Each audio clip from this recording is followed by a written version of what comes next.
Squid Game became an instant global sensation, violent, gripping, and strangely nostalgic.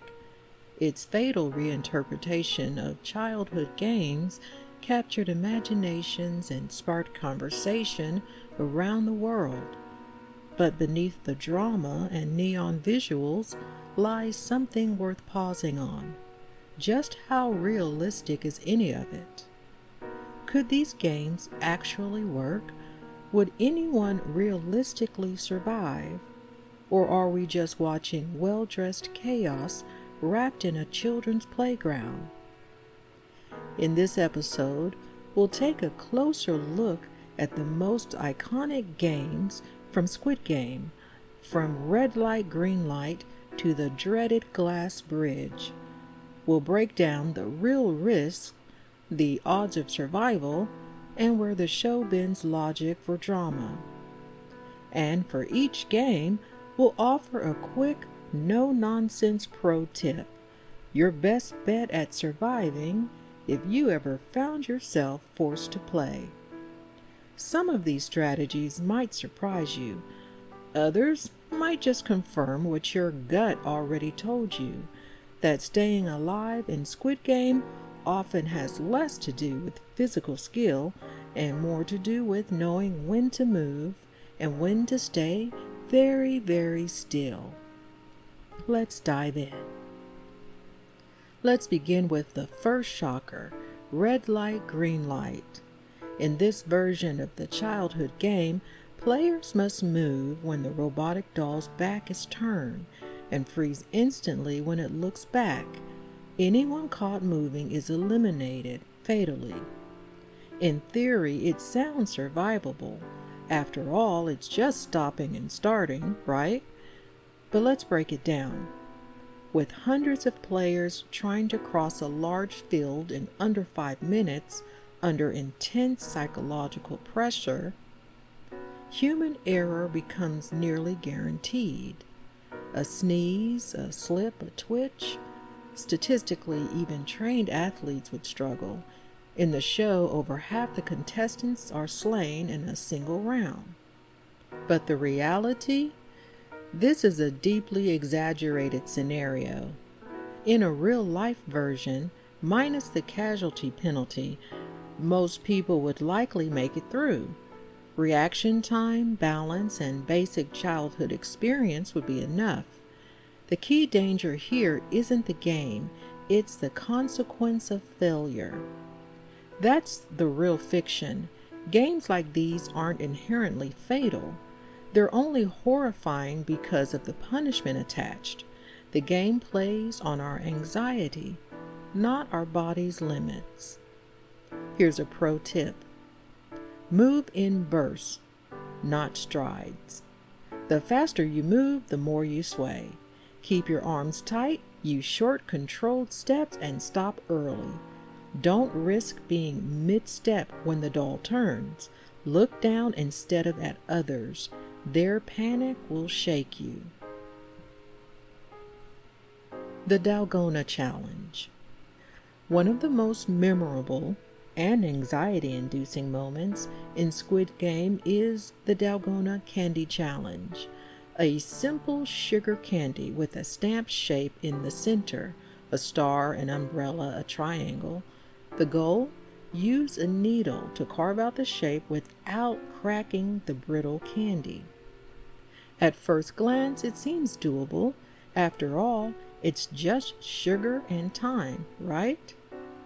But what makes the Dalgona game terrifying is the precision required under extreme stress.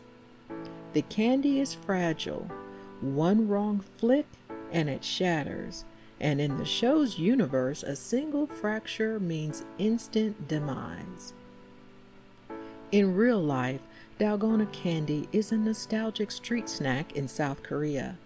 Children often played with it for fun and sometimes for bragging rights or small prizes, but it was never a life or demise situation. The pressure added in Squid Game turns a playful challenge into a nightmare of shaky hands, sweat, and second guessing.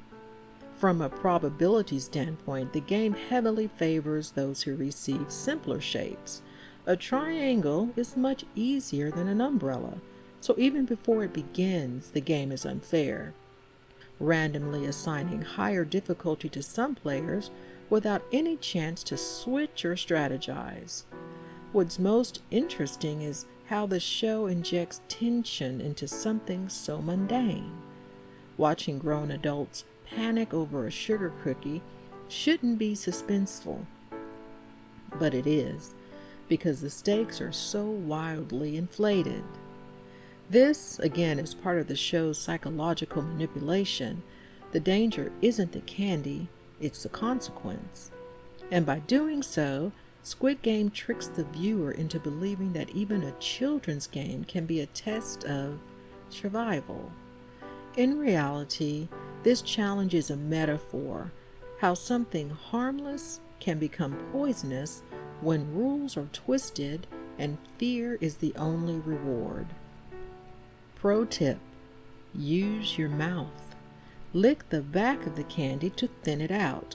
It sounds gross, but the moisture softens the sugar and makes the shape easier to trace. Don't stab, coax it free. Let others panic, you stay calm. The Marbles Game. Among all the games in Squid Game, the Marbles Challenge stands apart, not because of its physical demands, but because of its emotional weight. Each player is given a small pouch of 10 marbles and told to partner up. What they don't know at first is that only one from each pair will survive. The game? Use any variation of traditional Korean marbles games to win all of your partner's marbles. When time runs out, the one with none is eliminated. This round is less about chance or athleticism and more about psychological warfare. Unlike the previous games where contestants competed against strangers or large groups, this game forces them to betray someone they've come to know and trust. Some use deception, others sacrifice themselves willingly. The show crafts this segment as a gut punch, revealing how desperation can corrode loyalty and twist morality. It's one of the few moments where viewers are reminded that the game isn't just testing reflexes, it's testing humanity. In real life, marbles are a low-stakes playground pastime.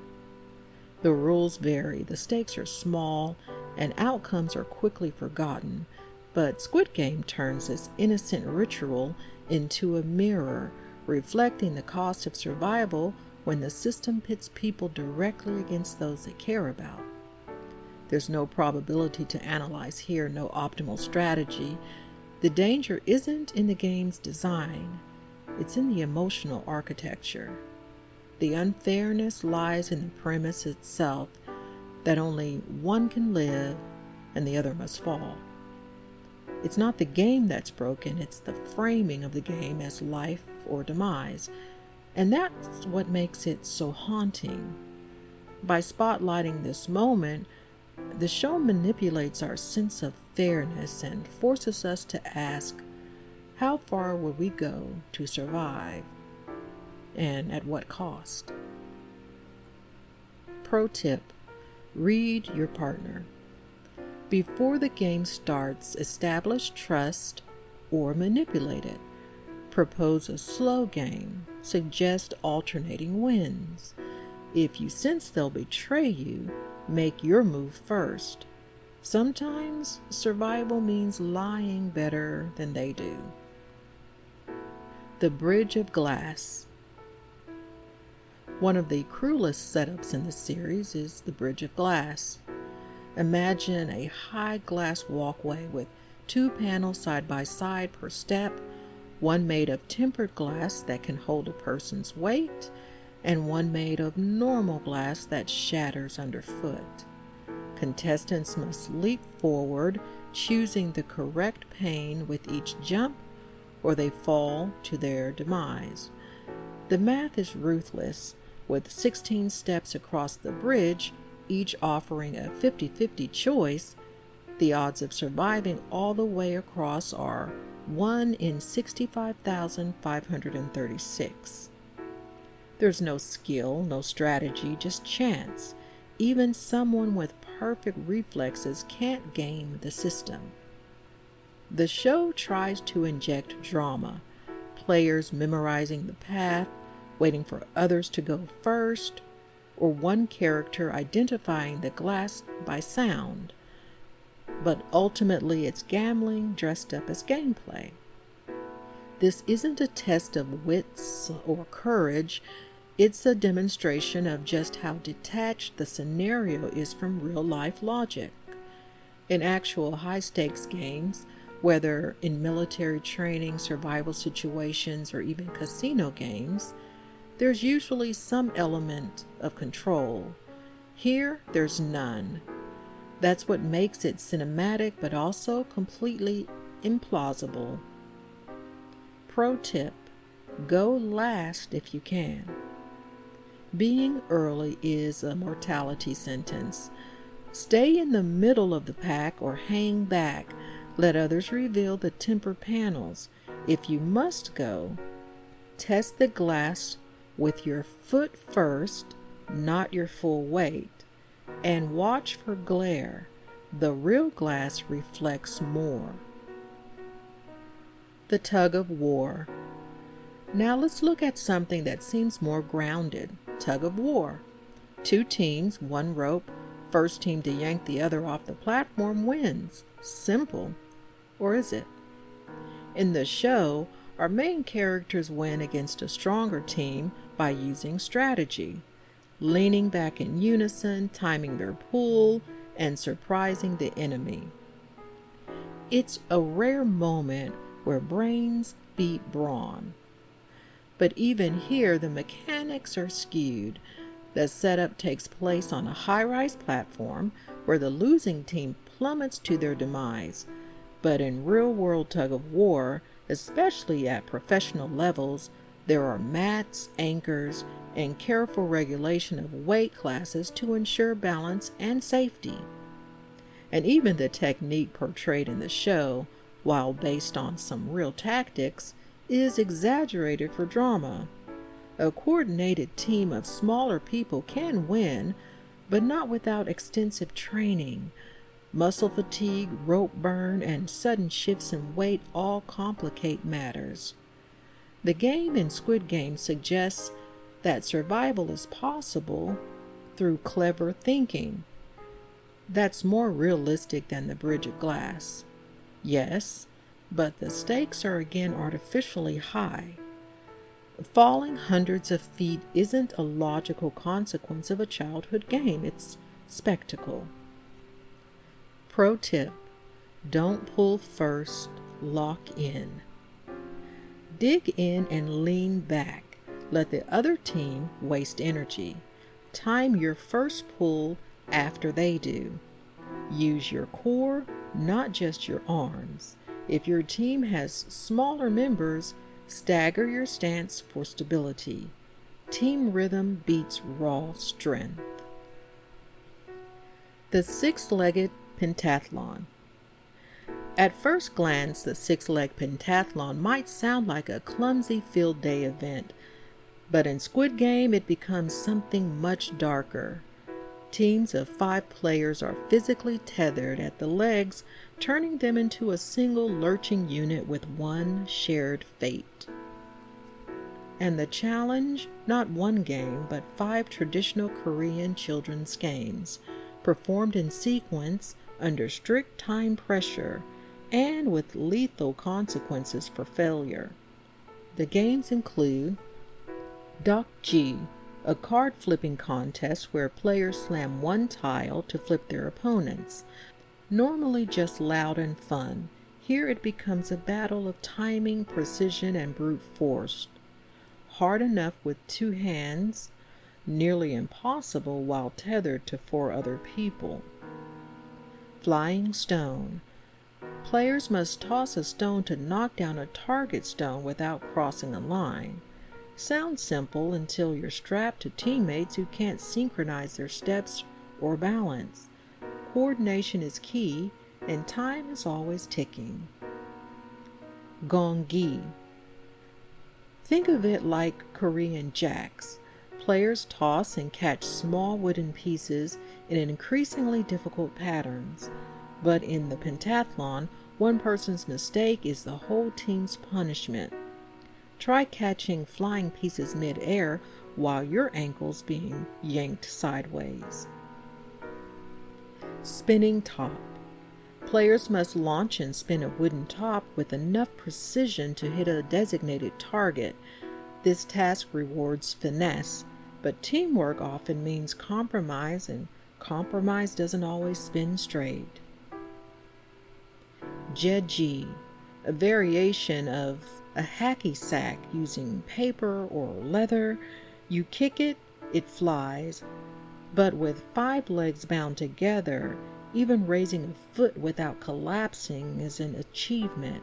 Precision gives way to chaos. Individually, these games are lighthearted, nostalgic, and deeply rooted in Korean culture.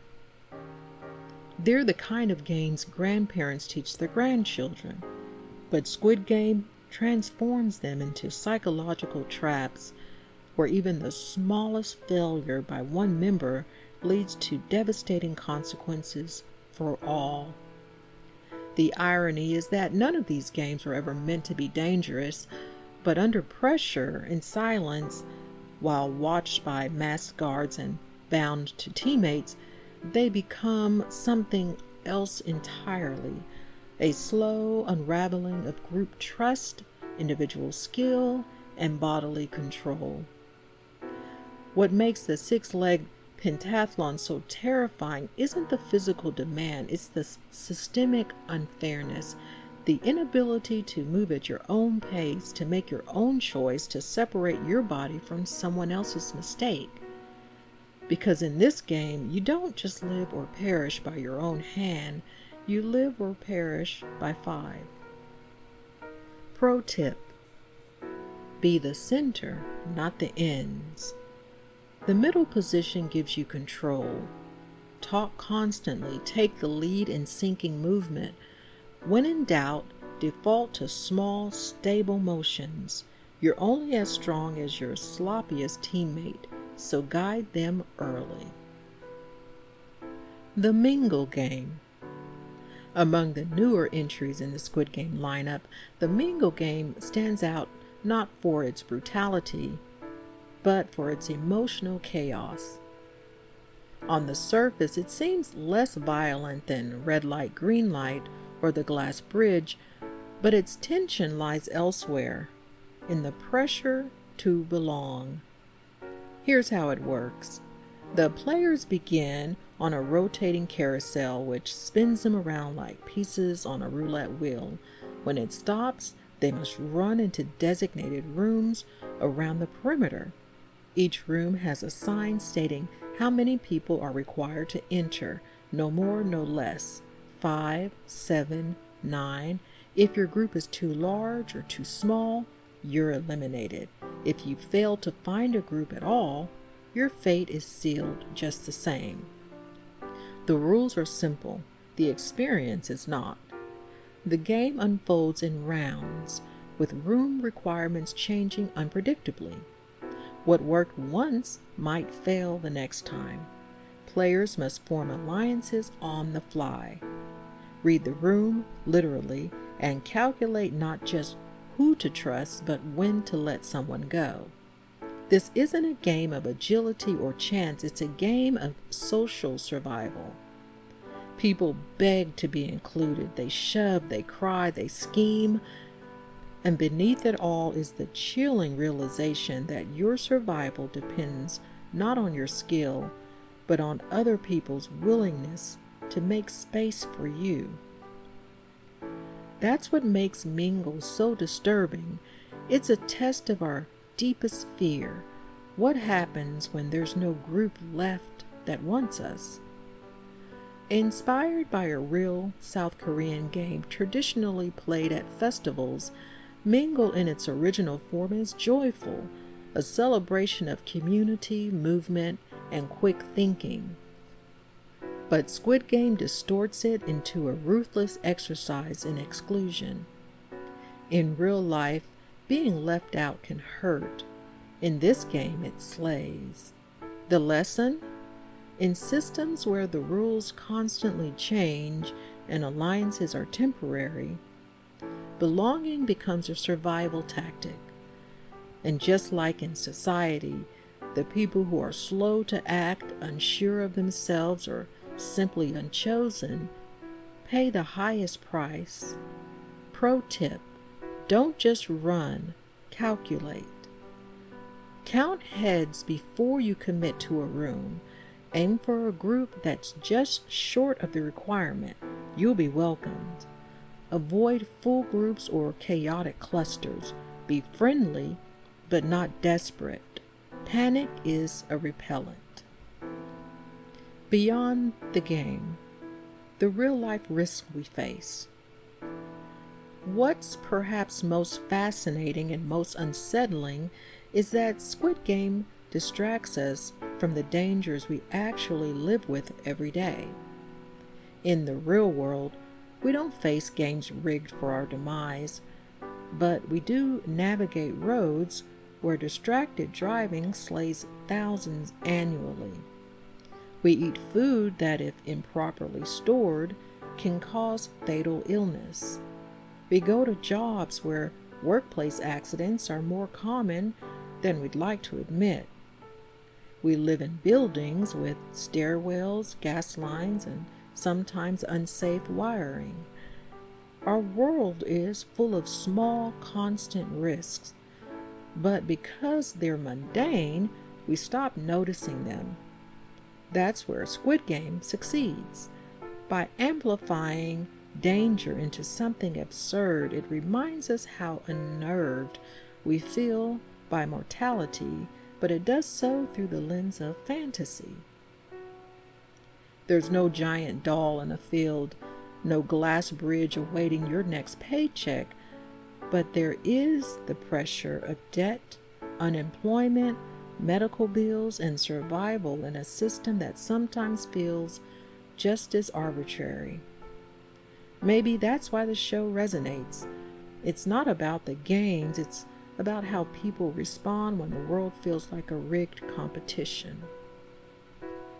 Squid Game is thrilling, disturbing, and brilliantly designed to keep us watching, but the risks it presents are rarely about physical games. They're about systems that confuse, isolate, and punish unpredictably.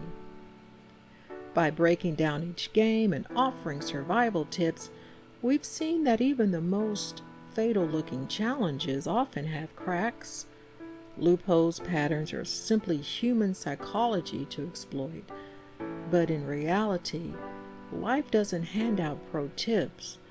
The dangers we face every day, on the road, at work, even in our relationships, don't come with warning lights or countdown clocks, and they certainly don't end with dramatic music and a masked judge.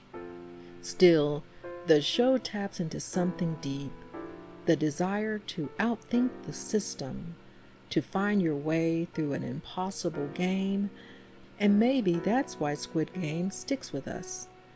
Because even when the odds feel rigged, we can't help but look for the strategy. Thanks for watching. Stay curious, and if you ever find yourself on a spinning carousel or standing on a glass bridge, remember what you learned here. We'll see you next time.